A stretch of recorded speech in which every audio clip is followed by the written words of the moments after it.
começar a falar do livro, eu tenho que dizer que este é um livro escrito por duas cabeças e a quatro mãos. Por mim e por Débora Danowski, ou, na verdade, por Débora Danowski e por mim, que é filósofa, e por mim, que sou antropólogo. É um livro que, de alguma forma, se situa precisamente no cruzamento entre essas duas perspectivas, a perspectiva da filosofia, a perspectiva da antropologia, como é que essas duas perspectivas contemplam o problema da catástrofe ou emergência ecológica, climática, pela qual, diante da qual nós estamos confrontados. O livro foi escrito foi publicado em 2014, mas ele remonta a uma conferência que Débora e eu pronunciamos na Universidade de Toulouse, de Mirail, no final de 2012, mais precisamente no dia 21 de dezembro de 2012, que era o dia do fim do mundo, no suposto Apocalipse Maia, no suposto calendário, que é falso, não existiu. Mas uma das razões que nos fez escolher esse tema para aquele dia foi o dia. Nós estávamos discutindo, pensando ainda sobre o que nós iríamos falar juntos, estávamos passando uma temporada em Toulouse, mas estávamos já há algum tempo trabalhando sobre o tema da emergência climática e sobre como esse tema estava atravessando diferentes formas de expressão cultural, formas de imaginação cultural, desde a ficção científica à metafísica, desde a filosofia política às ciências da natureza, né? desde a imaginação das imaginações indígenas às imaginações dos estados soberanos nacionais de extração europeia. Então, o livro tinha tem como estrutura uma estrutura muito simples. O livro se organiza em torno de uma dualidade, que está precisamente em tensão, em questão, está sendo desafiada pela crise, pela catástrofe, pela emergência climática, que é uma dualidade que nós nomeamos com duas palavras ambíguas, equívocas, duas palavras polissêmicas, que são humanidade e mundo.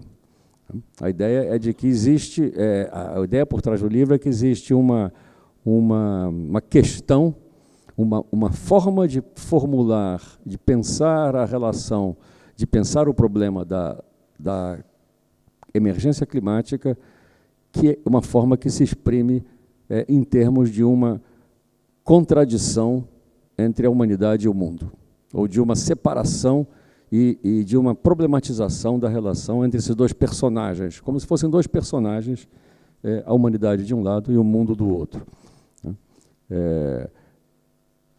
Maneira de colocar o problema é que já supõem que a humanidade e o mundo sejam separáveis, o que é, por si só, o que está justamente em estado de problema na noção de antropoceno, a saber, de que a humanidade não só é parte do mundo, como se tornou, de certa maneira, uma presença gigantesca e daninha e prejudicial ao mundo. O livro, então, se organiza em torno de, em primeiro lugar, a partir de uma dualidade simples: pensar a humanidade sem o mundo e pensar o mundo sem a humanidade. Pensar isso para o futuro, isto é, o que seria um mundo sem a humanidade, ou o que seria uma humanidade sem o mundo, em particular, sem o mundo enquanto planeta Terra. e pensar isso no passado. O que teria sido o mundo antes da humanidade, um tema clássico da nossa mitologia popular, e também o que seria uma humanidade que existisse antes do mundo. A partir dessa quádrupla situação, que por sua vez podia se desdobrar em 8, porque nos 4 situações se poderia pensar também o caráter valorativo ou afetivo dado a essas situações, ou seja, o mundo sem a humanidade é melhor do que o mundo com a humanidade no futuro. A humanidade sem mundo está numa situação melhor do que uma humanidade mundana, mundificada, uma humanidade encarnada, materializada. O mundo antes da humanidade surgir era um mundo melhor, o paraíso terrestre antes do Adão e Eva terem virado, se transformado na humanidade presente. Uma humanidade que existisse anterior ao mundo é algo pensável para nós, dentro dos termos da nossa mitologia popular, e assim por diante. Essa era a estrutura simples do livro. Dentro dessa estrutura, nós começamos a pensar uma quantidade, uma variedade de expressões culturais, expressões conceituais da crise entre a humanidade e o mundo, da relação entre a humanidade e o mundo como uma relação problemática, e escolhemos alguns exemplos um pouco ao acaso, especialmente no caso das expressões literárias e cinematográficas, foram exemplos escolhidos um pouco ao acaso, e alguns exemplos filosóficos, isto é, de exemplos da literatura filosófica, particularmente da literatura metafísica, que estava se produzindo naquele momento, por volta dos anos 2011, 2012, um pouco antes, e que nos parecia ter uma relação não pensada por essa produção filosófica com a situação chamada antropoceno, a situação chamada emergência climática, a saber, a situação que exprimia uma problematização empírica, simbólica, transcendental, enfim, em todos os níveis que se quiser, da relação entre a humanidade e o mundo. Além disso, eu vou falar quais foram as expressões que nós privilegiamos, quais filmes, quais obras filosóficas, etc. Além disso, estava desde o início no nosso projeto de escrever o livro, a ideia de utilizar o caráter ambíguo, ou vago, ou polissêmico, tanto da palavra humanidade, quanto da palavra mundo. A palavra mundo, em particular, é uma palavra que tem uma variedade de sentidos muito grande, desde o planeta enquanto objeto newtoniano, objeto astronômico, até o mundo Umwelt, o mundo ambiente de uma espécie, até o mundo de uma cultura. Em suma, mundo era uma palavra que permitia uma certa liberdade em colocar lado a lado expressões da crise que nós estamos chamando de antropoceno. Eu vou falar sobre essa palavra, é claro. Podia colocar lado a lado problematizações do mundo que se referiam a mundos muito diferentes. Mundo astronômico, mundo vital, vivente, mundo existencial, mundo cultural e assim por diante. E do lado da humanidade, permitia também permitia que se pudesse questionar a extensão do conceito de humanidade e aquilo que os lógicos chamam de intenção, com S, isto é, a compreensão do conceito. A humanidade era uma palavra problema para nós, tanto quanto a palavra mundo. O título do livro, Há Mundo por Vir, veio de um poema célebre e celebremente complexo, de um grande poeta brasileiro do século XIX, Joaquim de Sousa Andrade, que é um poema chamado Guesa Errante, e, em particular, um canto desse poema chamado O Inferno de Wall Street, no qual nós estávamos pensando um título do livro, por acaso abri o livro do Sousa Andrade ao acaso, e encontrei essa estrofe no canto O Inferno de Wall Street, que diz assim: Orfeu, Dante, Enéas ao inferno desceram. O Inca subirá, ascenderá. Ogni speranza lasciate, que entrate. É a famosa frase do Dante que está na porta do inferno.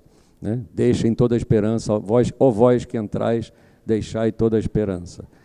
Então, de Orfeu, Dante, Enéas, ao inferno descerão, o Inca haverá de subir.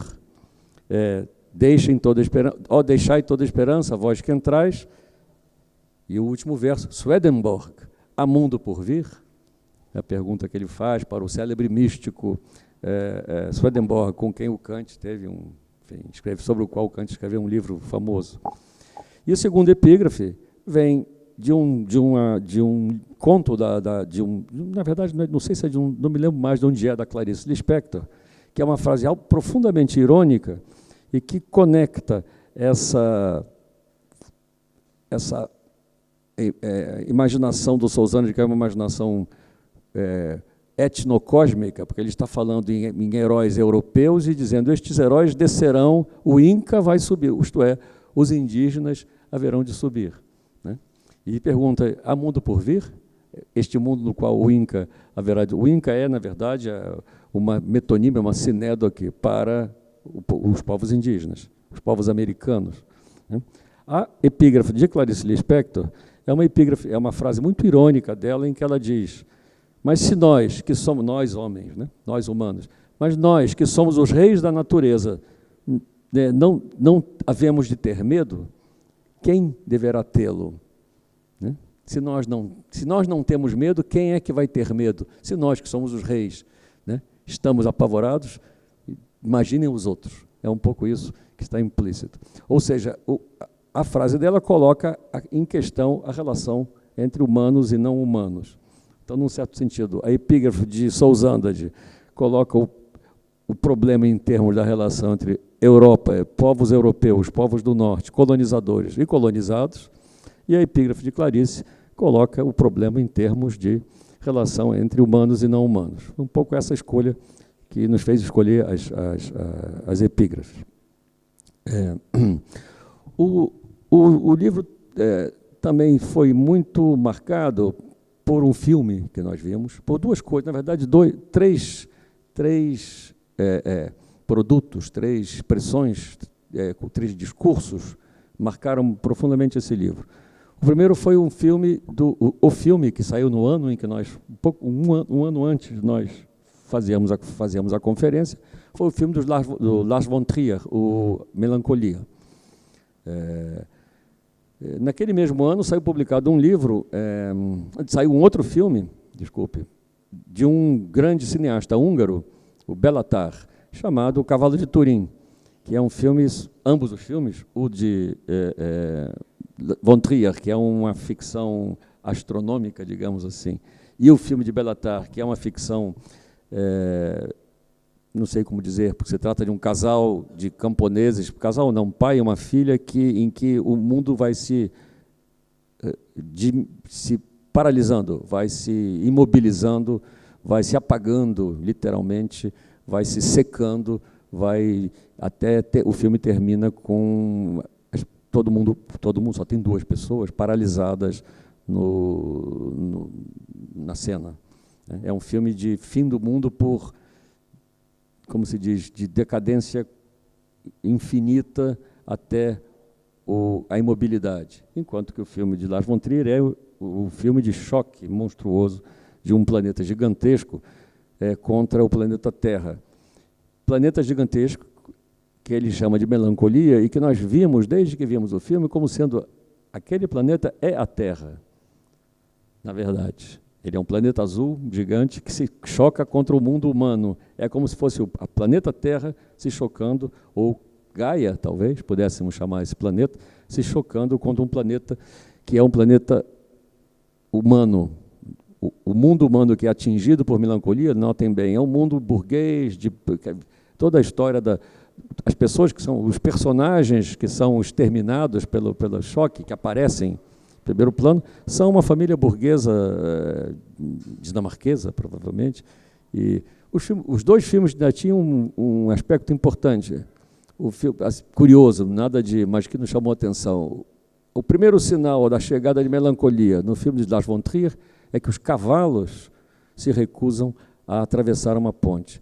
E O Cavalo de Turim, é claro, é um filme no qual o primeiro sinal do secamento, destruição, enfim, da agonia do mundo é o cavalo, que é naturalmente o cavalo de Nietzsche, o cavalo de Turim, o cavalo que Nietzsche viu sendo espancado em Turim e por isso teve o acesso de loucura que o levou, enfim, até o fim da vida. O filme do Belatar é um pouco uma pergunta: e o cavalo? Na história do Nietzsche, o cavalo de Turim, que nunca ninguém perguntou qual foi o destino do cavalo. É como se fosse uma ficção, uma sequela, como se diz, de cinematográfica do destino do cavalo. De quem era esse cavalo, né? Era desse casal, de um velho e a sua filha, que moram isolados numa savana seca no interior de um país desconhecido. Enfim, então, a melancolia, o Cavalo de Turim, e, mudando radicalmente de registro, o outro estímulo para o livro foi o ensaio filosófico de Cantameia-Su, chamado Depois da Finitude, eu creio que se chama em espanhol, Depois da Finitude, que foi um livro que nos chamou a atenção por ser um livro, além de ser de grande virtuosismo técnico e argumentativo, e claro, e clareza, né?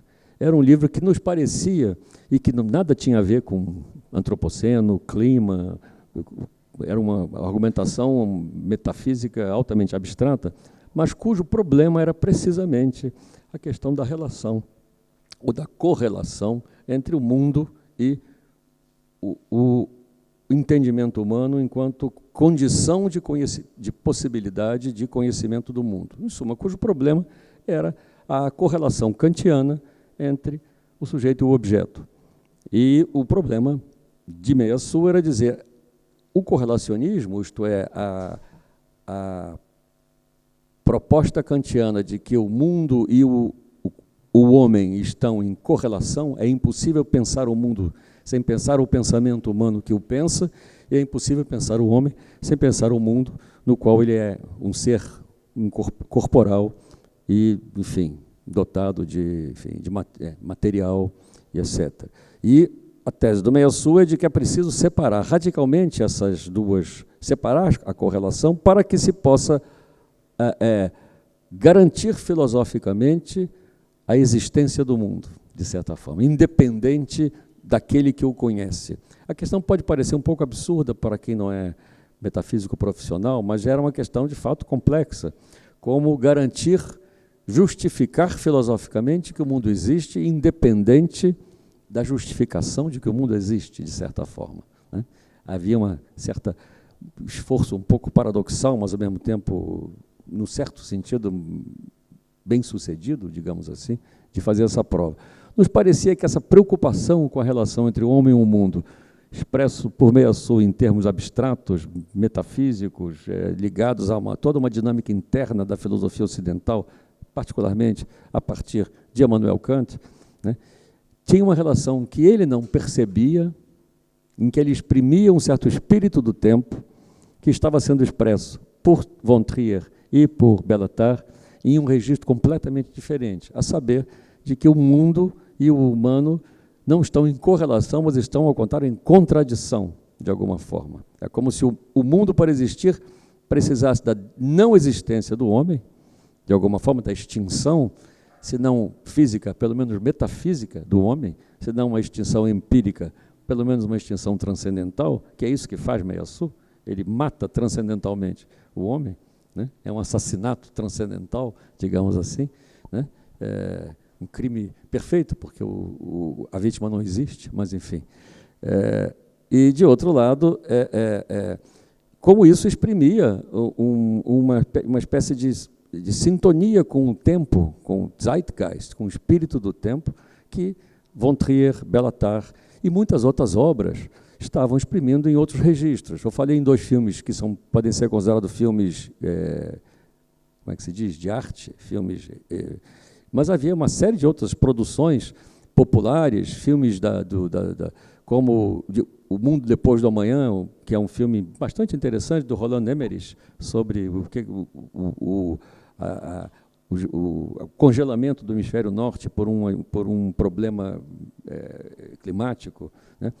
Há um outro livro que foi importante durante um bom tempo, foi um best-seller nos Estados Unidos, chamado O Mundo Sem Nós, que era um livro que imaginava o mundo, o que aconteceria com o planeta Terra se a humanidade desaparecesse subitamente por algo inexplicável, e quanto tempo levaria para que os sinais, os traços, os vestígios da espécie humana desaparecessem da face da Terra, fossem recobertos pela vida não humana. Então, o livro é uma espécie de experimento de pensamento sobre essa possibilidade. Esse livro foi importante, entre outras coisas, é claro, para estimular um pensador que escreveu um artigo seminal sobre o problema do antropoceno, que é o historiador indiano, bengali, na verdade, o Dipesh Chakrabarty, que escreveu um artigo célebre chamado Os Climas da História, em que ele dizia que o antropoceno colocava um problema que o pensamento social ocidental, e ele estava pensando particularmente no marxismo, na filosofia da história, do materialismo histórico, não estava preparado para enfrentar. Isso dito por um pensador que tem toda uma tradição enfim, é um pensador decolonial, muito antes de existir essa palavra, né? Um dos fundadores dos estudos subalternos indianos, escreveu um livro célebre chamado Provincializando a Europa, ou seja, um pensador como direi, com um pedigree, um currículo absolutamente impecável, e que dizia: o antropoceno é um problema que nós não temos, nós, cientistas sociais, nós, filósofos da história, nós, historiadores, não temos instrumentos conceituais para resolver. É uma ruptura absoluta na história. Estamos diante de uma ruptura absoluta na história. E ele usava esse livro, O Mundo Sem Nós, um autor se chama, acho que Alan Weissman, dizendo: o Weissman nos propõe uma coisa impossível, imaginar um mundo onde não tem ninguém imaginando o mundo. Isto é, um mundo sem homem, sem humanos. Que é o problema do Meia-Sul, num certo sentido, né? Expresso no registro popular, no registro de divulgação científica. Nós vimos, tudo isso parece ter uma relação. Pensávamos, Débora e eu, vamos tentar conectar o Meia-Sul com o Weissman, com o Bellatar e com o Lars von Trier, para ver o que acontece. E vamos conectar a partir desse esqueminha muito estruturalista antropológico, a culpa é minha, evidentemente, aí, né? Homem sem mundo, mundo sem homem, o homem antes do mundo, o mundo antes do homem, e assim, enfim, uma coisa que todo antropólogo faz, né? Pode escrever um livro de 600 páginas, como meu amigo Felipe Descolar, com esse truque, né? Que funciona, como se vê pelo livro dele e pelo nosso livro, espero, né? É um truque que funciona em termos de instrumento heurístico para você organizar um certo campo conceitual, né? O livro ele começa com um panorama do estado da arte, como se diz, da situação, tal como descrita pelas ciências da natureza, climatologia, biologia, enfim, astrofísica e assim por diante, né? E pinta um quadro bastante sinistro do que estava acontecendo, tal como a ciência daquela época. Estamos falando há 5 anos atrás, e se fôssemos escrever o livro hoje, novamente, teríamos que, sobretudo essa primeira parte, torná-la 2 vezes maior, porque a quantidade de evidências, e de evidências preocupantes, para não dizer evidências que devem induzir o pânico em todos nós, só fez aumentar, né? A cada dia você tem uma notícia nova, você vê na imprensa, nas redes sociais. Primeiro porque, há 5 anos atrás, a ideia de uma crise climática, de uma catástrofe climática, não tinha penetrado nos grandes órgãos de imprensa, não tinha ainda sido... eu me lembro, no Brasil, As grandes redes de televisão não falavam nisso, porque estavam muito ocupadas em vender tratores, carros e glifosato para os seus espectadores. Hoje, elas continuam vendendo carros, tratores e glifosato, mas colocam nos seus programas a palavra aquecimento global, crise climática. Essas coisas começaram a ser pronunciadas pelos jornalistas, coisa que naquela época não era o caso. Assim também, naquela época, 2014, o negacionismo climático ainda não tinha atingido o grau como é que eu vou dizer, de falta de vergonha, né? De descaramento, que hoje tem, na medida em que hoje você tem dois presidentes, no mínimo, de dois países grandes, os Estados Unidos e o Brasil, que são professadamente negacionistas, que dizem que o aquecimento global não existe, ou que se existe, a causa não é as atividades industriais de origem capitalista, ou que se é dessa origem, o aquecimento é uma coisa positiva, e assim, em suma, negações em cascata, do gênero, a famosa anedota do balde furado de Freud, né? O indivíduo que pega não sei como se diz balde, balde é bucket, um balde furado que um vizinho pede ao outro emprestado e devolve o balde está furado. E o dono do balde reclama, e o vizinho diz, o balde já estava furado quando você me entregou, e, na verdade, você nunca me emprestou esse balde, e esse balde, enfim, ele dá 3 respostas contraditórias, uma atrás da outra, para se desculpar, né? Nunca vi esse balde na vida, esse balde já estava furado, e esse balde, e assim por diante. O negacionismo funciona um pouco dessa forma. O livro, então, tem uma primeira parte, que é um balanço da situação. Nessa primeira parte, nós fazemos um uso muito importante de um autor fundamental para pensar o problema da catástrofe em geral, que é Günther Anders, um filósofo pouco conhecido, na verdade, porque ele nunca se tornou filósofo acadêmico profissional, um dos ex-alunos do Heidegger, ex-esposo de Hannah Arendt, e que foi um dos grandes teóricos da crise, da ameaça nuclear, da guerra atômica. Foi um dos grandes opositores da guerra atômica e um dos autores que escreveu os textos mais filosoficamente mais percussientes, mais instigantes sobre o que seria uma hecatombe, uma catástrofe nuclear, né? Eu lembro que é interessante, a palavra que se usava na época era hecatombe nuclear, agora se fala em holocausto, né? São todas palavras que se associam enfim, todas elas gregas, todas elas relacionadas com sacrifício, né? Um é 100, Eca é o 100 bois que você matava, o outro é o holocausto, é a queima total das coisas, né? Dos objetos do sacrifício. E o Günther Anders é o autor que diz, tem uma frase que nos pareceu extremamente impressionante, que ele diz, depois de Hiroshima, com Hiroshima, a ausência de futuro já começou. O que significava dizer, nós estamos diante de uma situação em que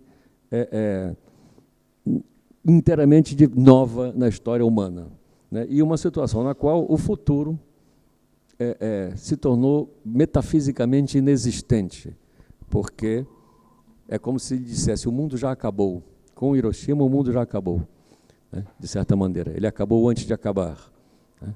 E o Günther Anders é um autor importante porque muita do imaginário associado à catástrofe nuclear, que não custa lembrar, cuja ameaça da catástrofe nuclear, que não custa lembrar, não desapareceu, continua aí, porque as armas atômicas continuam aí, e, como já foi dito várias vezes, por vários teóricos da tecnologia, etc., se existe algum objeto técnico, se alguma invenção técnica foi feita, ela será usada, né? Não há, invenção tecnológica que não seja cedo ou tarde utilizada. Então, a ideia de você estocar milhares de ogivas nucleares sem utilizá-las é um desperdício. Vão acabar tendo que usá-las, porque, afinal, né, para que fizemos tantas bombas nucleares se não vamos usá-las? Mas esse imaginário da catástrofe nuclear é um imaginário que tem uma relação muito importante, direta, com o imaginário do antropoceno, isto é, da catástrofe produzida principalmente pela acumulação de CO2 na atmosfera. Uma das relações importantes é que o autor do termo antropoceno, Paul Crutzen, um químico atmosférico, prêmio Nobel, etc., que foi quem propôs o termo antropoceno para designar o que seria uma nova época geológica, que já teria começado, e, portanto, nós não estamos diante de alguma coisa que vai acontecer, estamos diante de alguma coisa que já aconteceu. Né? Essa é uma outra situação na qual o Chakrabarty chama atenção. Nós não estamos falando do futuro, nós estamos falando do passado, um passado que nos rouba o futuro, algo que já aconteceu. O Paul Crutzen, esse químico atmosférico que propôs o termo antropoceno, foi uma pessoa fundamental no tempo da Guerra Fria, como consultor, assessor do Departamento de Estado, porque foi uma das pessoas que calculou os efeitos de um inverno nuclear, isto é, da explosão de uma guerra atômica global, que produziria uma nuvem de poeira e de detritos que bloquearia o Sol e que produziria um inverno nuclear, isto é, uma situação semelhante à provocada pelo célebre meteoro que caiu no Golfo do México e extinguiu os dinossauros. Ou seja, não só a ciência atmosférica que levou ao cálculo da acumulação de gases de efeito estufa na atmosfera foi criada no contexto da Guerra Fria pela preocupação com o inverno nuclear, como os próprios instrumentos de medida, as técnicas de medida, e tudo isso deriva desse contexto Guerra Fria e ameaça nuclear. Ou seja, num certo sentido, há uma continuidade importante e a ausência de futuro começou lá e continua cada vez mais promissora, né? A falta de futuro cada vez mais, e a famoso lema do movimento punk, No Future, né, se torna subitamente, enfim, é isso aí, é verdade. Né? O nosso livro é um pouco em cima disso, mas é um pouco a partir dessa ideia de uma ausência de futuro já começou, mas a pergunta do livro não é... O livro não tem como título "O mundo acabou", ou a história desapareceu, o mundo terminou. A pergunta é: que mundo há por vir depois que esse mundo acabar? Né? E esse mundo aí, o que significa mundo aí? É claro que é mantido de maneira ambígua. Né? Aí nós tivéssemos escrito esse livro novamente, teríamos citado ou usado como título de capítulo uma frase que foi escrita nos muros, como sempre, nos muros de alguma universidade francesa, que dizia, acho que foi nas jornadas de junho, não, nas jornadas, esqueci o nome que tem, o equivalente das jornadas de junho no Rio, que aconteceu na França. Mas, enfim, a frase dizia: "Um outro fim do mundo é possível", né? Que é, evidentemente, uma brincadeira com a frase "um outro mundo é possível", que é o lema da esquerda na virada do século, da esquerda de Seattle, a esquerda antiglobalista, etc. E a frase era "um outro fim do mundo é possível", que, num certo sentido, é um sinônimo, é igual, diz a mesma coisa que a frase "um outro mundo é possível". Né? É só você mudar o sentido de mundo, que a frase "um outro mundo é possível" e "um outro fim do mundo é possível" se tornam equivalentes. Né?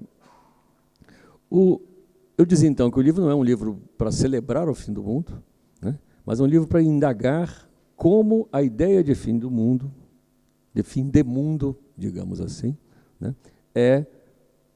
Enfim, imaginada, pensada, desenvolvida por diferentes expressões culturais.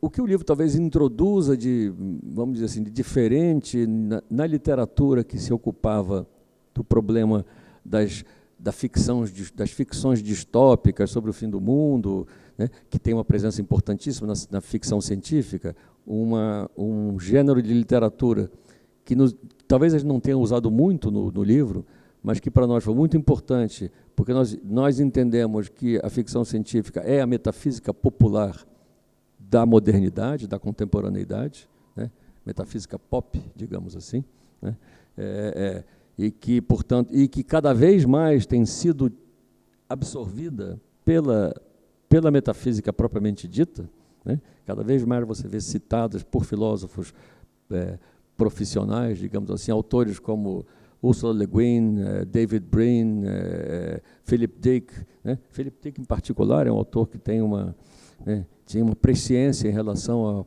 à capacidade de o mundo se tornar absolutamente absurdo, né? Que está se verificando cada vez mais. Uma das frases que eu ouço muito no meio dos fãs de ficção científica no Rio, pelo menos, diante do que o Bolsonaro está fazendo, ou do que o Bispo Macedo está construindo em São Paulo, a frase é: isso aí é puro Philip Dick, né? Isso aí parece Philip Dick. E, de fato, o mundo está cada vez mais parecido com o mundo do Philip Dick. Então, essa presença da ficção científica na imaginação erudita, na alta filosofia, na alta cultura, né, nos parece algo que deve ser levado a sério, né? E a distinção entre ficção científica como sendo literatura menor e etc., nos parece totalmente desprovida de interesse. O que talvez distinga esse livro, nesse contexto das indagações sobre o tema do fim do mundo, é a introdução de um personagem, né, ou de uma corrente de pensamento, que é o pensamento indígena, o pensamento dos povos tradicionais, em particular dos povos indígenas amazônicos, porque essa era a área que eu conhecia melhor. E o nosso livro foi escrito em 2012. Tinha por trás dele, já publicado, o livro fundamental, que é o livro de Davi Copenau e Bruce Albert, A Queda do Céu, que havia saído em 2010 na França, e cujos primeiros manuscritos eu conhecia desde 2005, porque o Bruce Albert é um colega, um amigo, e nós trocávamos, materiais há muito tempo. E o livro de Davi Copenau e de Bruce Albert, é sempre importante dizer que o livro de Davi Copenau é de Bruce Albert, por várias razões. Porque o livro foi escrito, o Copenau falou, o livro foi escrito por Bruce Albert, foi editado, né? E, portanto, é um livro que, é o resultado do encontro entre duas formas de discurso, duas formas de expressão, duas formas de pensamento, que são bastante diferentes entre si e que geraram esse livro, que é um livro fundamental, porque é um livro que exprime, que pela primeira vez permite que se tome o pensamento indígena, que foi... Porque Davi Copenau se exprime pensando nos brancos, pensando em como os brancos vão... na verdade, é uma tentativa de explicar aos brancos o que está acontecendo, né? E, portanto, se coloca diretamente em diálogo com os discursos ecológicos, científicos, etc., né? E faz uma crítica, uma contra-antropologia, faz uma crítica radical da antropologia branca, isto é, da maneira como os brancos articulam o humano e o não humano, a natureza e a cultura, e como eles se relacionam com a Terra, né? Com a Terra no duplo sentido, com T maiúsculo e com T minúsculo, né? Qual é a relação? Uma relação que, para o Davi Copenau, é uma relação absurda que os brancos têm com a Terra. A introdução do pensamento indígena vai fechar um certo esquema que o livro organiza, no qual nós trabalhamos com mais ou menos a seguinte estrutura. Você imagina o mundo antes do homem, que é o mundo da Gênesis bíblica, né? O mundo pré-lapsariano, o mundo antes da queda, né? Que aparece como um paraíso, e que é um paraíso que é deixado pelos homens, que é abandonado pelos homens porque eles pecaram, caíram no século, né? No sentido teológico do termo, né? Você tem o mundo depois do homem, que seria esse mundo, se a espécie humana se extinguir por alguma razão, que é esse mundo imaginado pelo esse livro do Weissman que eu falei, O Mundo Depois de Nós, e que vários filmes tematizam, alguns colocando uma outra espécie, a famosa série O Planeta dos Macacos, funciona assim, o que acontece quando os homens desaparecerem, vão ser os monos que vão serem os humanos do futuro, né? Então você teria o mundo antes, o mundo sem homem do passado, né? Pensado como um mundo positivo. Você tem também o mundo antes do homem do passado, pensado como um mundo violento, brutal, né? O antes do homem, do Homo sapiens, o mundo do homem como precisamente como um primata assassino, que arrasta as mulheres pelo cabelo, aquela, enfim, a imagem do mundo antes do humano moderno, antes do humano inglês, digamos assim, né? Antes do mundo, enfim, antes do Darwin, né? Então você tem dois mundos antes do homem, que são em sentidos diferentes, né? Justamente, né? Um positivo, outro negativo, um paradisíaco, outro infernal, digamos assim, né? Você tem um mundo depois do homem, paradisíaco, que seria esse mundo imaginado por Weissman, em que se o homem sair da cena, se os humanos saírem de cena, o resto da vida vai proliferar. E você tem também a ideia do mundo depois do homem como um mundo destruído pelo homem, um mundo completamente arrasado pelo homem, que aparece num livro também fundamental para nós, que é o livro The Road, A Estrada, de Cormac McCarthy, que é um livro que também foi transformado num filme, um filme ruim, mas o livro é muito bom.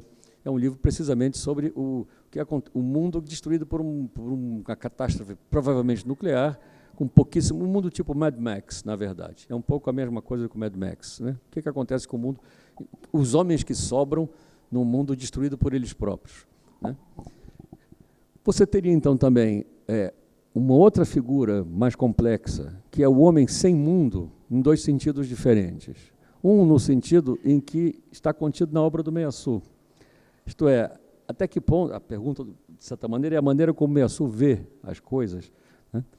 O mundo kantiano é um mundo no qual o homem precede o mundo, porque é o entendimento humano que legisla, que define o que é mundo, né? O homem é que mundifica o mundo, de certa maneira, né? Então, num certo sentido, o homem é um homem anterior ao mundo, né? E esse homem anterior ao mundo é um homem superior ao mundo. Além de anterior, é também superior, porque ele é um homem, ele é constituinte do mundo, né? O mundo é constituído pelo homem e o homem é autoconstituído. Todo o imaginário do homem como aquele que se faz a si mesmo, para usar uma célebre título de um livro de um arqueólogo, Gordon Childe, o homem faz-se a si mesmo, que é o credo do materialismo histórico, né? O homem como aquele que é capaz de fazer-se a si mesmo, né? Então você teria um homem antes do mundo nesse sentido, né? É um homem que precede o mundo, e você teria também um homem sem mundo no sentido de que ele não precisa mais do mundo, aí no sentido empírico, em que é o imaginário do Vale do Silício, o imaginário que nós chamamos, porque eles se chamam assim, dos singularitanos, aqueles que entendem que o homem vai atingir um estágio de evolução tecnológica tão avançado que vai poder dispensar o seu corpo. Isto é, vai se tornar imortal, em outras palavras. Vai poder transferir os conteúdos da sua mente para uma plataforma digital e, portanto, vai se tornar independente das doenças, do caráter, da corporalidade sórdida que nos liga ao resto. Vai ser um homem pós-biológico, digamos assim. É nesse sentido que aparece muitas vezes a noção de pós-humanismo, nesse sentido um pouco tecnofílico, Silicon Valley, um pouco Elon Musk, etc. Um homem pós-biológico, um homem que vai para Marte, portanto, vai literalmente não precisar desse mundo, porque terá infinitos mundos outros para colonizar. Isso é uma espécie de colonialismo cósmico, né? espécie não, literalmente um colonialismo cósmico, que é a última fronteira do colonialismo. Acabando a Amazônia, próxima fronteira é Marte, né? Porque não tem mais nada para destruir, temos que destruir outro lugar. Então, precisamos ir para Marte, primeiro construir Marte, porque Marte não é muito agradável. Depois de construído, podemos destruir para ir para Saturno, Júpiter e para o inferno, se é possível. Então, nós tínhamos, nessa figura, homem sem mundo, homem antes do mundo, mundo antes do homem, homem depois do mundo, faltava uma possibilidade, digamos assim, que era a possibilidade de imaginar uma humanidade que existisse antes de existir o resto do mundo. Né? O que seria uma humanidade que precede o mundo, não no sentido kantiano, de que precede constitutivamente, metafisicamente, transcendentalmente o mundo, mas que precede empiricamente o mundo. Né? Essa possibilidade nós encontramos na mitologia ameríndia, na mitologia amazônica, né?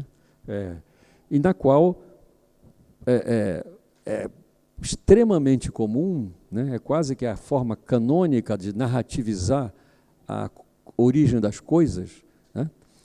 Imaginar um universo no qual tudo começa como sob forma humana e progressivamente adquire as formas naturais que vemos hoje. Em outras palavras, todos os animais antigamente eram humanos, todos os rios, as montanhas, os ventos, os astros são narrativizados no mito, né, na prosopopeia mítica, como seres antropomorfos.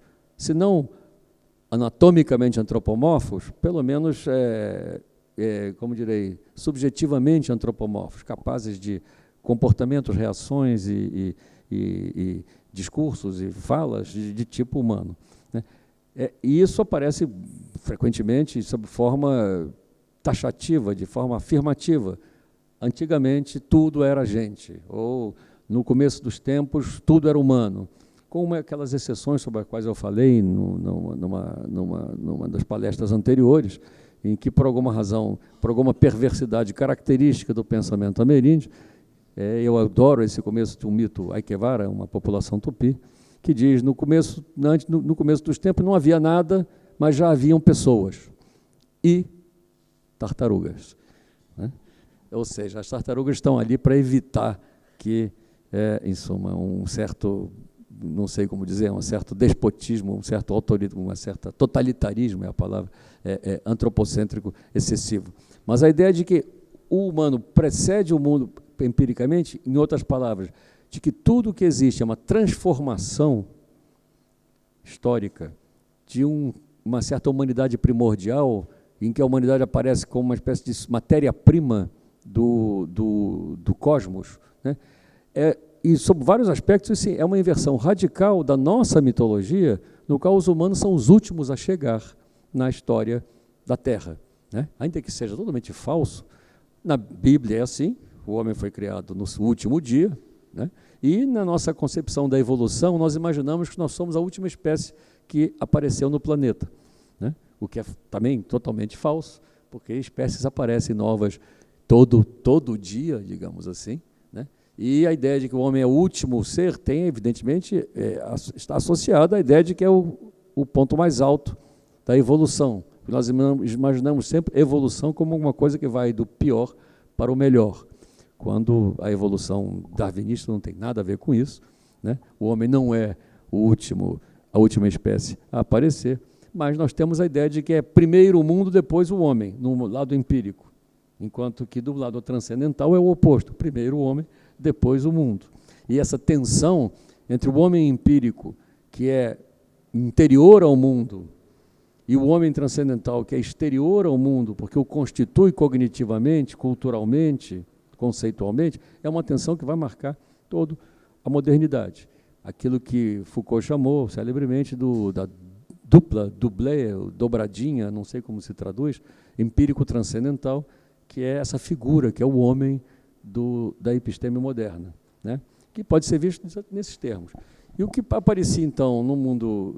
O mundo indígena aparecia, então, como um mundo no qual tudo era uma transformação do humano, né? Mas esse humano, evidentemente, era uma outra coisa que o humano da modernidade. Porque se tudo é humano, foi uma frase que eu tinha escrito num texto anterior, dizia, Se tudo é humano, então o humano, se toda coisa é humana, o humano é toda uma outra coisa, né? Ou seja, essa ideia de que a humanidade, o fundo primordial do cosmos é a humanidade, né, implica um conceito de antropos radicalmente diferente do conceito moderno. E nós fazíamos uma oposição que foi muito discutida por colegas que não acreditavam muito nela, não acreditam muito nela, nós continuamos acreditando, que é a distinção radical entre duas palavras que frequentemente são usadas como se fossem sinônimos. A palavra antropomorfismo e a palavra antropocentrismo, né? No nosso entender, a metafísica moderna ocidental é radicalmente antropocêntrica. A metafísica kantiana é talvez o exemplo mais evidente desse antropocentrismo, né? Porque ele transforma esse antropocentrismo cultural num antropocentrismo metafísico, né? A metafísica indígena é radicalmente antropomórfica, na medida em que ela pensa a forma humana, forma não no sentido anatômico, mas a forma como eidos, né? Como a forma humana como sendo a matriz universal do ser, né? Ela é antropomórfica, mas se nós pensarmos um pouco, nós podemos perceber que se tudo é humano, a espécie humana não é tão importante assim, porque se a humanidade é a coisa mais bem distribuída do mundo, para falar com o Descartes sobre o bom senso, né? Então, entre os humanos e as onças, os tapires, os jacarés, os crocodilos, etc., a diferença não é uma diferença de natureza absoluta, como é para nós, mas uma diferença de forma externa, de corpo, né? De roupa, como às vezes os povos indígenas formulam, mas que, na verdade, por baixo de todas as formas naturais, né? Dos tipos naturais, né? Existe uma espécie de radiação de fundo que é humana. A ideia de que tudo que foi humano permanece de alguma forma humano, né? Como introdução das cosmologias indígenas nesse quadro, fechando o mundo sem homem, homem sem mundo, o mundo, e aí seria os representantes da humanidade empiricamente anterior ao mundo, nós nos encaminhamos para uma conclusão que era o que tudo isso tem a ver com o mundo por vir, a crise que já está instalada, né? E, naturalmente, a nossa conclusão é óbvia, que não precisa, enfim, já deveria estar óbvio, né, digamos assim, para quem começa a ler o livro, é de que o modo pelo qual os povos indígenas pensam a relação entre a humanidade e o mundo, né, é um modo no qual não há contradição entre o mundo e a humanidade, simplesmente porque o mundo é contínuo com a humanidade, precisamente porque não existe esse salto para fora do mundo que vai marcar toda a tradição transcendente e transcendental da metafísica ocidental, em que o homem é um ser que está ao mesmo tempo no mundo, pelo seu corpo, pela sua condição biológica, né, pela sua materialidade, e fora do mundo porque ele é o único ser dotado, a única espécie dotada.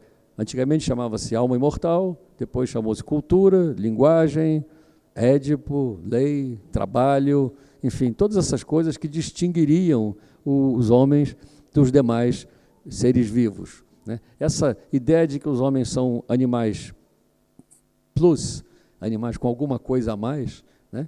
Que esse alguma coisa a mais eu costumo exprimir sob a forma de um paradoxo, né? Que humanos são os únicos animais que, por saberem que são animais, deixam de ser animais, né? O que obviamente, não é possível, mas é como se fosse, tudo se passa como se nós imaginássemos que, porque nós sabemos que somos animais, né? E levamos anos foi muito demorado conseguir, né? Tivemos que esperar o século XIX, o Darwin, a origem das espécies, para aceitar que os humanos são animais como os outros, né? Mas esse saber, de alguma forma, nos libera, sabe-se lá por quê, da própria animalidade, né? E de que forma nos libera? Nos libera pela tecnologia, porque um dos outros nomes dessa alma cultura, trabalho, etc., é tecnologia. Tecnologia nos salvará do mundo, né? É isso que os marcianos querem, né? Os que querem ir para Marte, de que a tecnologia vai nos resolver o nosso problema, seja modificando a Terra pela geoengenharia, seja nos permitindo abandonar a Terra para ir para outro planeta, né? E o mundo, as cosmologias indígenas, ao contrário, percebem, digamos, exprimem, afirmam claramente que a humanidade é interior ao mundo, radicalmente interior ao mundo, ou como se diria na linguagem filosófica, ela é imanente ao mundo. E que o que está em jogo aí é o choque, né, o conflito fundamental entre cosmologias da imanência e cosmologias da transcendência, né? Que cosmologia da transcendência que tem uma história muito mais antiga do que o Kant, evidentemente, né? E cosmologias da imanência que tem uma distribuição no planeta muito maior do que na Amazônia indígena, né? Mas o que nos parecia é que, diante da catástrofe climática, da crise planetária causada pela civilização tecno-industrial capitalista, né, apenas uma retomada, não uma volta, uma retomada de uma perspectiva da imanência ofereceria saídas filosóficas, existenciais e políticas para essa crise. Saídas, entenda-se, modos de conviver com essa crise, modos de, como diria a Donna Haraway, a tradução não me lembro agora qual deram, para o Staying with the Trouble. O livro foi traduzido em espanhol há pouco tempo, eu não sei como chamaram, conviver com o problema. Seguir com o problema. Então, como seguir com o problema? Para nós, parecia que a única maneira de seguir com o problema sem piorar o problema, sem agravar o problema, né, é começar a levar radicalmente a sério, no sentido mais radical possível, né, a perspectiva da imanência que se exprime nas cosmologias tradicionais, né, pré-transcendentais, pré-axiais, para usar a idade axial, o termo da idade axial, e que se encontram em diferentes partes que se podem verificar. A antropologia, por isso, é importante, na medida que ela dá acesso às cosmologias que resistiram na imanência e que se mostraram, por várias razões, refratárias à transcendência. Não por acaso, boa parte delas são também cosmologias que Pierre Clastres chamaria de contra o Estado, isto é, que têm uma certa alergia, uma certa repugnância a toda forma de de todo, né? E que, portanto, persistem na imanência necessariamente enquanto continuidade com o mundo. Então, acho que esse é mais ou menos o livro. Nós apontamos quais seriam os... Enfim, nós sugerimos onde é que a gente pode achar alguma coisa que tenha, né, que nos dê alguma esperança em termos de... Né, evidentemente, naquela 2012, sobretudo, e não por acaso o Apocalipse Maia nos fez pensar nisso, estavam pensando em Chiapas, é claro, né? O Apocalipse Maia é justamente nos Maia que estávamos tendo um movimento anti-apocalíptico, digamos assim, se dando naquele momento, que persiste até hoje, né?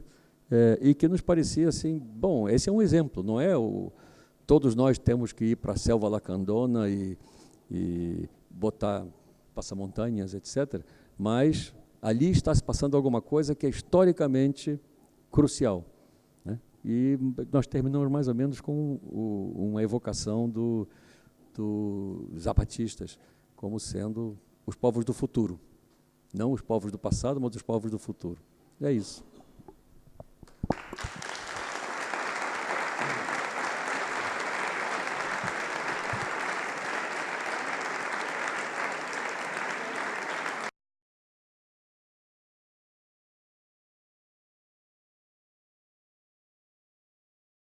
A verdade, isto é aquilo que eu penso, eu diria que, em primeiro lugar, eu acho que Lula foi preso porque acreditou demais no Estado, de que era necessário fazer um pacto com o diabo para governar, e o diabo cobrou a conta no final.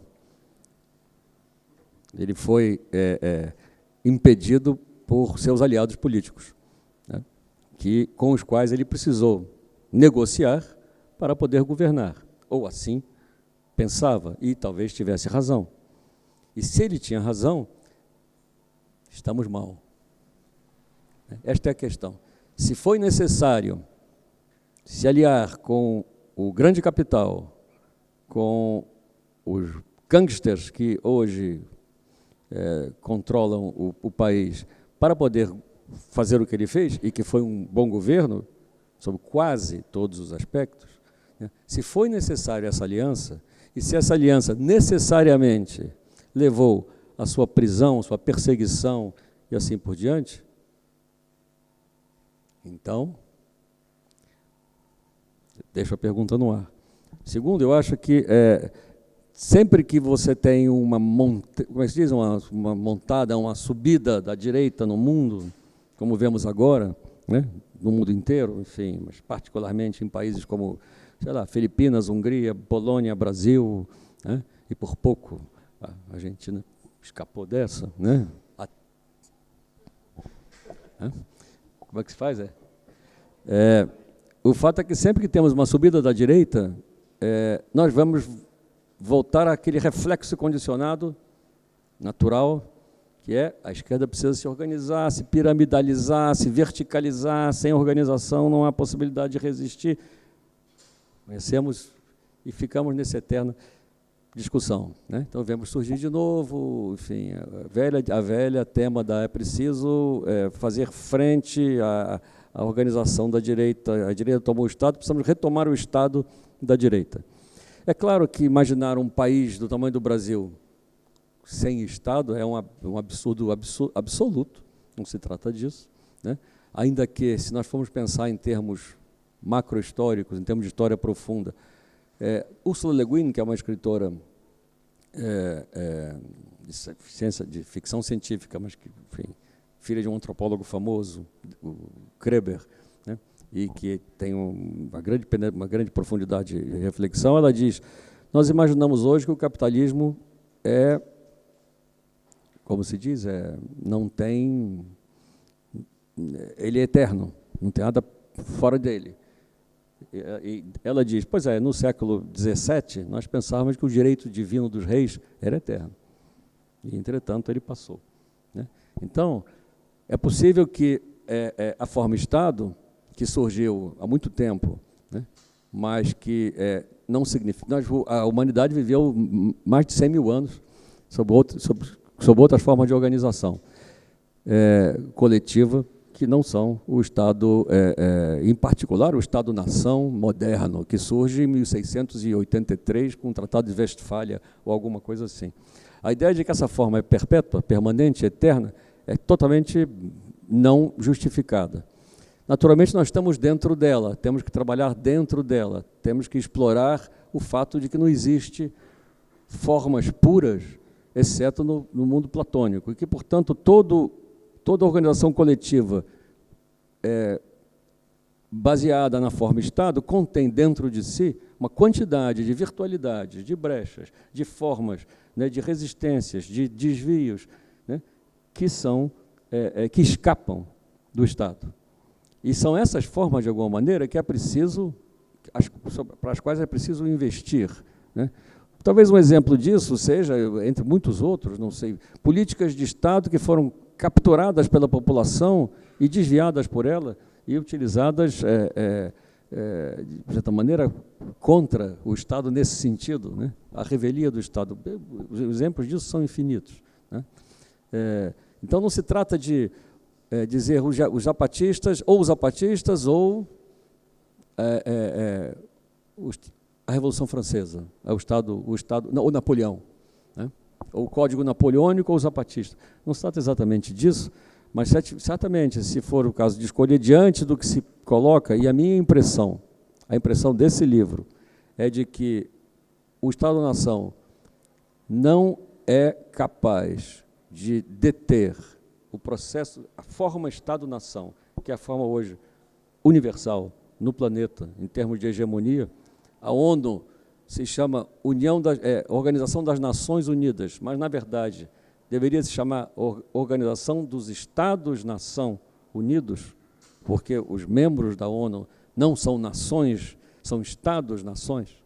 Tem muitas outras nações que não são estados, ainda que, infelizmente, sobretudo na Europa, toda minoria étnica, minoria cultural, quando luta pela autonomia, quer um Estado para chamar de seu. E aí dá o que dá. Dá a Bósnia, dá a Sérvia, dá esse tipo de coisa. Eu acho que na América, ao contrário, o que tem surgido são movimentos em que povos que lutam por sua autonomia política não estão lutando pela sua independência e sua constituição como Estado-nação. Isso é fundamental. Eu dei esse exemplo ontem, eu creio, ou anteontem, dos Wampis, um povo que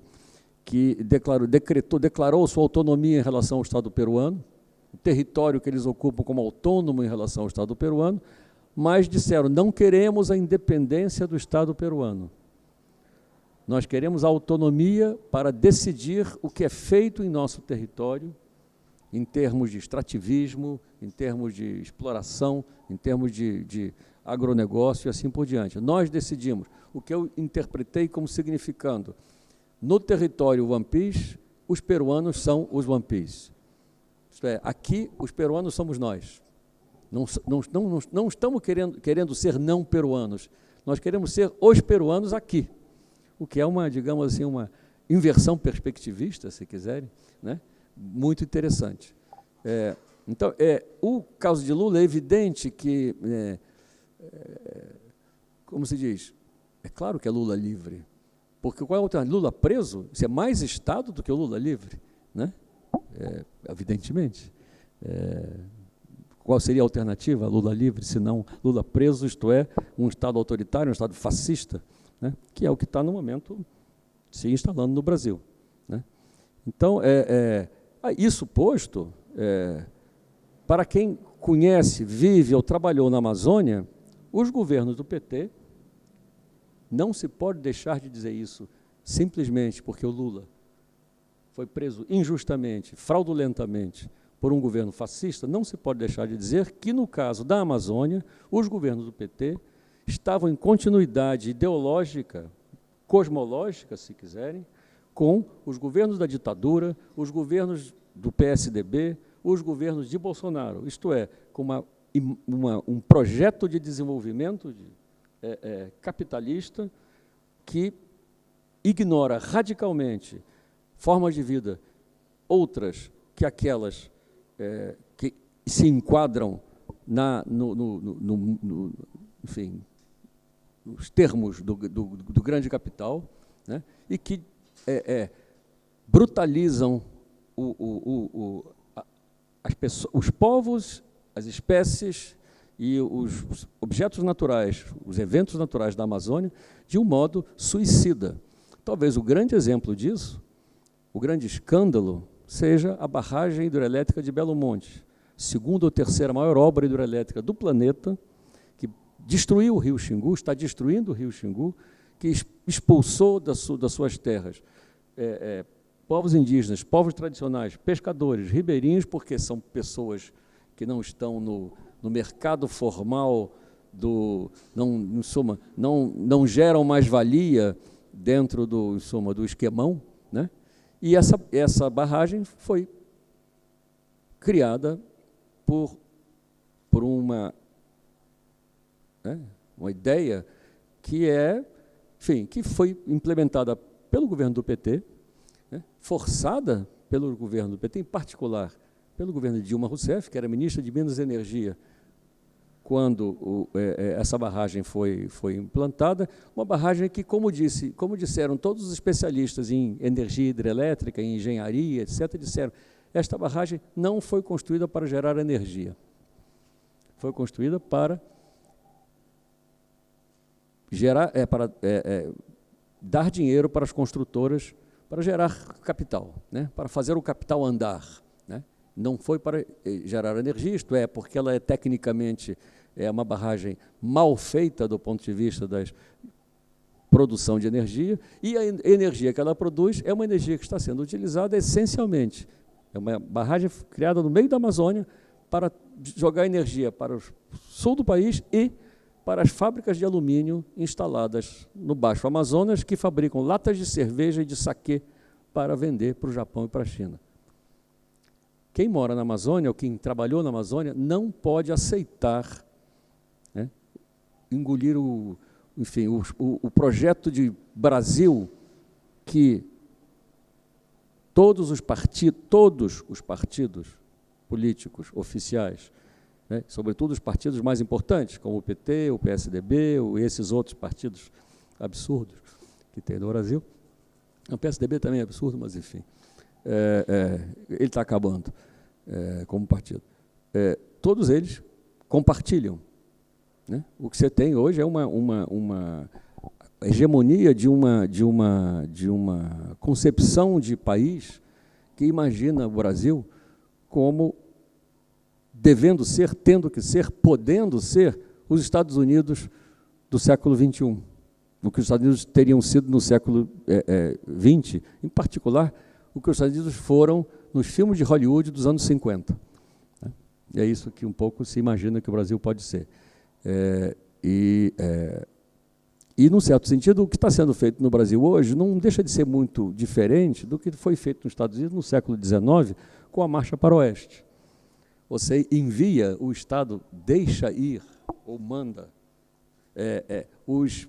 as pessoas mais desesperadas, mais miseráveis, mais violentas, para tomar o território, para exterminar os povos nativos, os povos originários, para destruir o que estava lá, para em seguida o Estado chegar e organizar depois.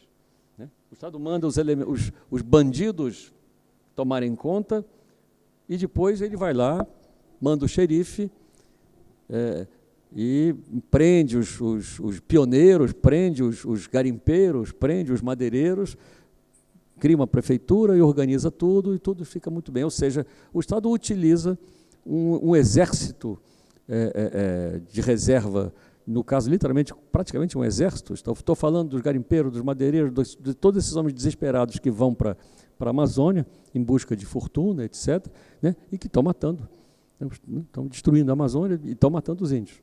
Né? E depois, evidentemente, o governo daqui a alguns anos, décadas, vai mandar a polícia ali, ou vai, enfim, vai civilizar. Né? Mas antes de civilizar, é preciso destruir as civilizações que já estão lá. Né? Isso é o que está acontecendo.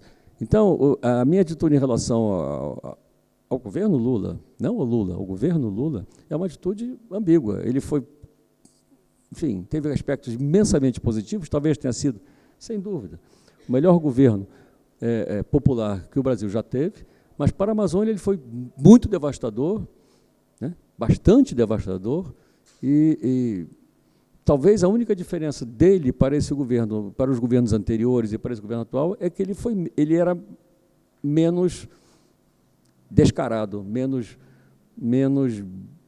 brutal, explicitamente brutal. Né?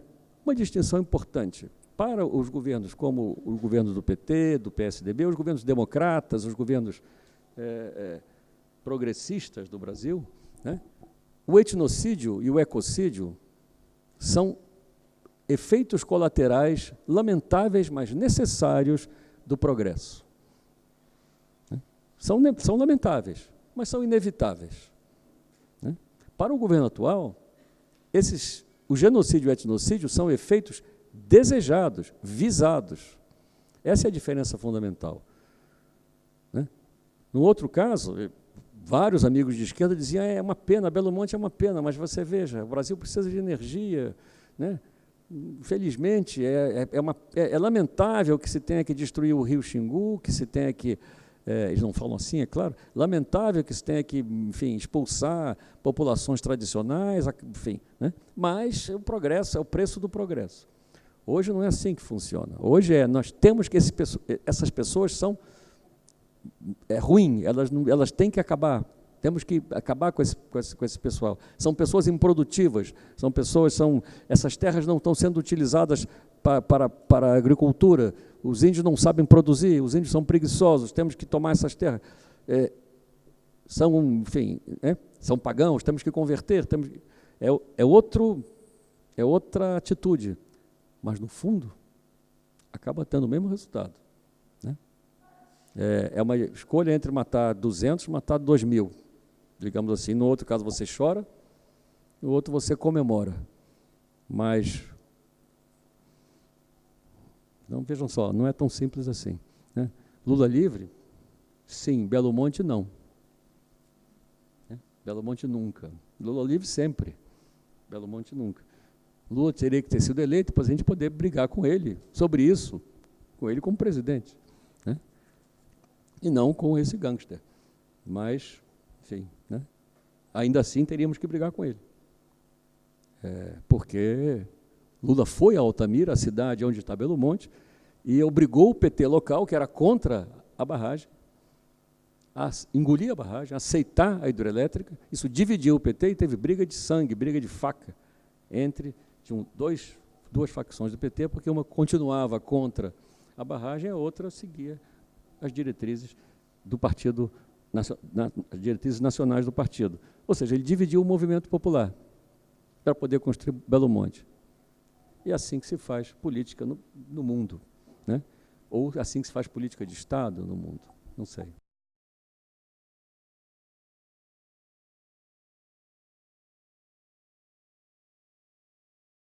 Sim, eu já pensei muito sobre isso, já me colocaram essa questão algumas vezes. Resposta longa, vou dar só um ou dois pontos.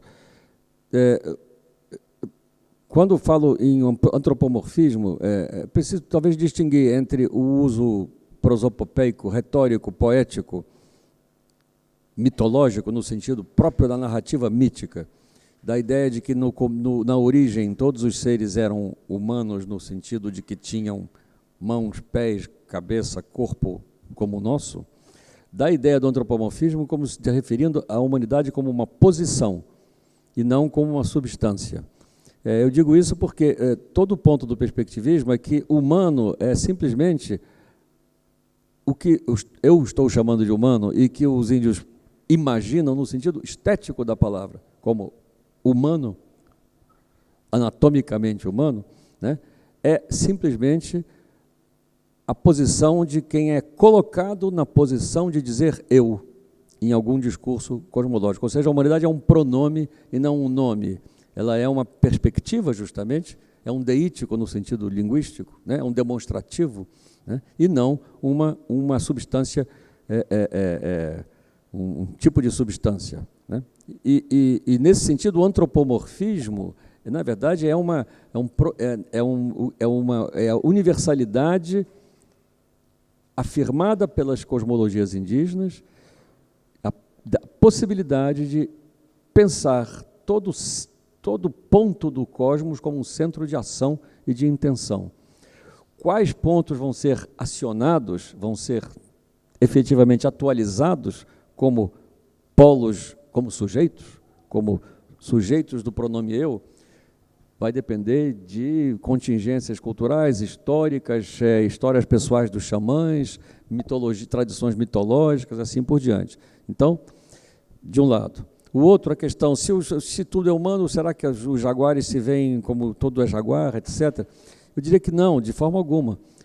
Porque ver-se como humano é simplesmente o modo como os índios formulam, porque nós nos vemos como humanos, certo? E, portanto, nós nos vemos como humanos. Se todo ser que se vê como reflexivamente como humano se vê como humano, os jaguares só se podem ver como humanos, né? E eles vão ver nós como porcos, como se diz queixado em espanhol, eu esqueci, tem um nome... Pecarias, né? Vão ver os humanos como pecarias porque jaguares comem pessoas, humanos comem pecarias. Então, eles veem os humanos, nós, como pecarias. E assim, ad infinitum.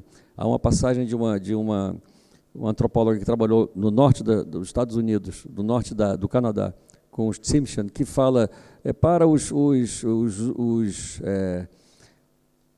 salmões, os ursos, não, para os homens, para os...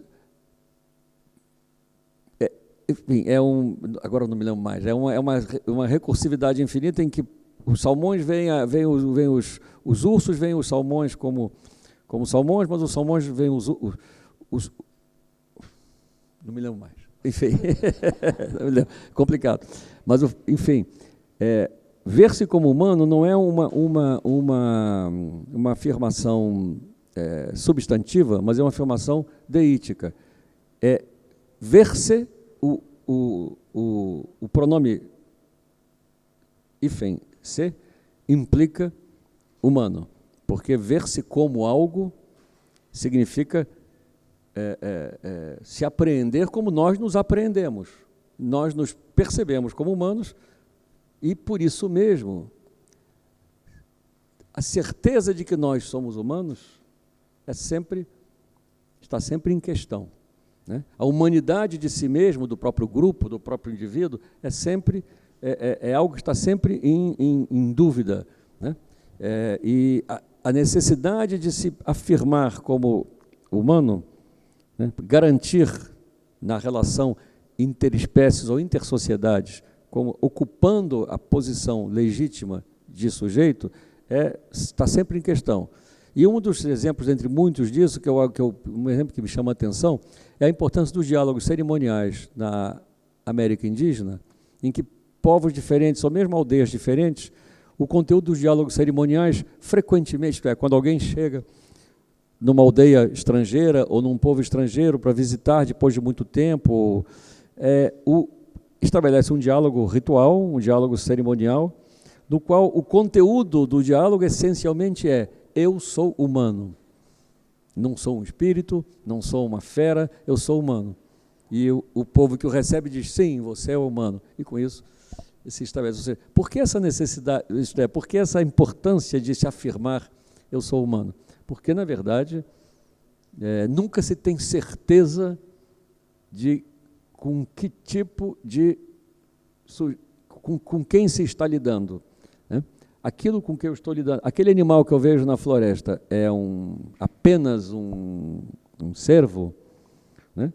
Ou é né?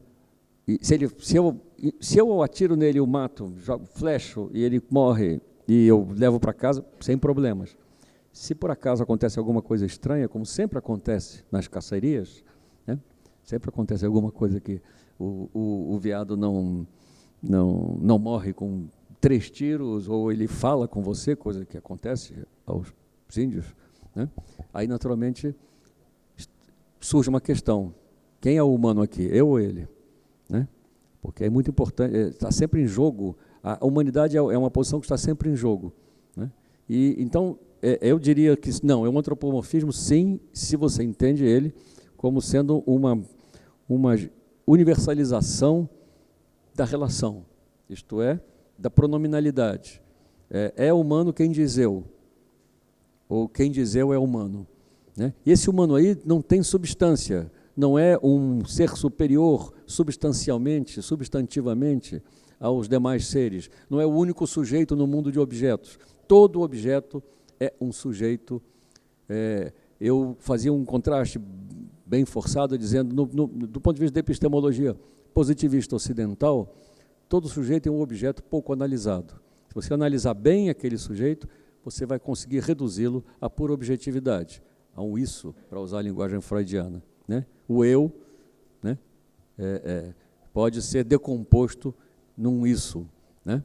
Ou, radicalmente, a intencionalidade, a consciência podem ser reduzidos, deverão ser no futuro, se possível, reduzidos para nós, a uma rede neural dotada de estados energéticos, e você pode, né, localizar o sentimento de amor ao Lula, né, numa determinada configuração neuronal.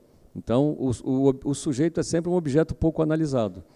Reciprocamente, no xamanismo, nós sabemos disso, né? Ao contrário, o objeto é um sujeito, né? No nosso caso, o sujeito é um objeto que não foi reduzido, dessubjetivado até o máximo. Na epistemologia xamânica é o oposto. O objeto é um sujeito oculto, né?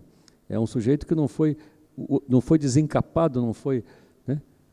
Até você chegar a verdadeira centro de intenção que está por trás daquela objetividade, né? Então, o ideal do conhecimento é subjetivar ao máximo, assim como nós fazemos em política, né? Por isso que eu entendo o ideal xamânico de conhecimento, o ideal epistemológico xamânico, é o ideal no qual o mundo, né, está carregado de, digamos, de afetos políticos, né, porque eu preciso saber o que aqueles animais estão tramando, estão conspirando, estão fazendo, o que aquele ser está preparando, exatamente como nós fazemos em política, né? Enquanto que nós, ao contrário, imaginamos que um dia vamos poder fazer uma política científica, isto é, reduzir os afetos políticos a hormônios, né? E um pouco ao modo do Admirável Mundo Novo, dessas fantasias em que a política, o mundo político será inteiramente farmacologizado e controlado pela química, né?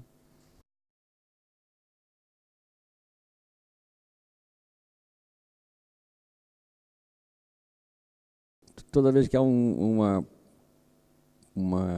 raciocínio que contém no meio a palavra pero, uma adversativa, como se diz, porém, mas, pero, tudo que vem antes não importa, né?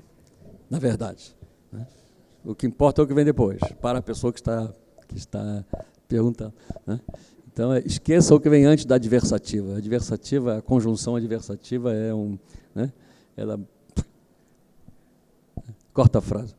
Mas, não sei, eu acho que eu falei, na verdade, numa das palestras passadas, já não me lembro qual, sobre a centralidade da noção de experiência para definir os juízos, para constituir os juízos, como fonte para os juízos ontológicos indígenas.